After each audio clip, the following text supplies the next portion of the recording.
بسم اللہ الرحمن الرحیم فرمان مصطفیٰ صلی اللہ تعالی علیہ وآلہ وسلم، مجھ پر درود شریف پڑھنا پل صراط پر نور ہے، صلو علی الحبیب صلی اللہ علیہ وسلم۔ سلام میں پہل کرنا یہ بھی سنت مبارک راشد عطاری نیو روحانی لے کر پیش خدمت ایک وظیفہ لے کر آیا ہوں روزی میں برکت کے لیے۔ انشاءاللہ یہ یکم رمضان کو وظیفہ کیجیے گا۔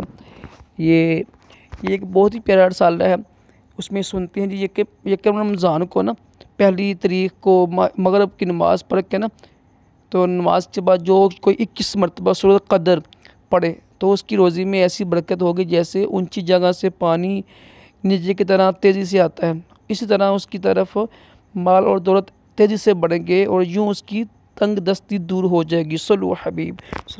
یہ ماشاءاللہ رسالہ ہے ماہ رمضان، اور میرے اہل سنت لازمی پڑھیں اور اللہ کے ولی کی دعائیں لیں۔ الحمدللہ میں نے پڑھ لیا ہوا ہے، تو یہ اتنا مشکل نہیں، یہ بڑا ہی آسان وظیفہ ہے۔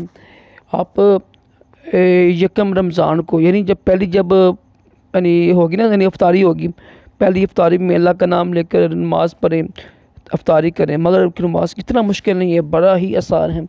اول آخر درود شریف پڑھ کے 21 مرتبہ صرف سورۃ قدر پڑھنی ہے۔ سورۃ قدر پڑھ کر آپ دعا مانگے، اور آپ کو پتہ ہے الحمدللہ افطاری کے وقت دعائیں قبول بھی ہوتی ہیں حدیث پاک کے بغیر۔ تو یہ بڑا ہی آسان اور مجرب وظیفہ ہے، تقریباً 3-4 دن پڑے ہوئے ہیں رمضان آنے میں۔ تو یہ ویڈیو بنائیے، سیریل بنائیے کہ آپ کو یعنی علم ہو جائے نا، لازمی کیجیے کہ یکم رمضان کو انشاءاللہ بڑا فائدہ ہوگا۔ ٹھیک ہے جی، صلو علی الحبیب صلی اللہ تعالی علی محمد صلی اللہ علیہ وسلم۔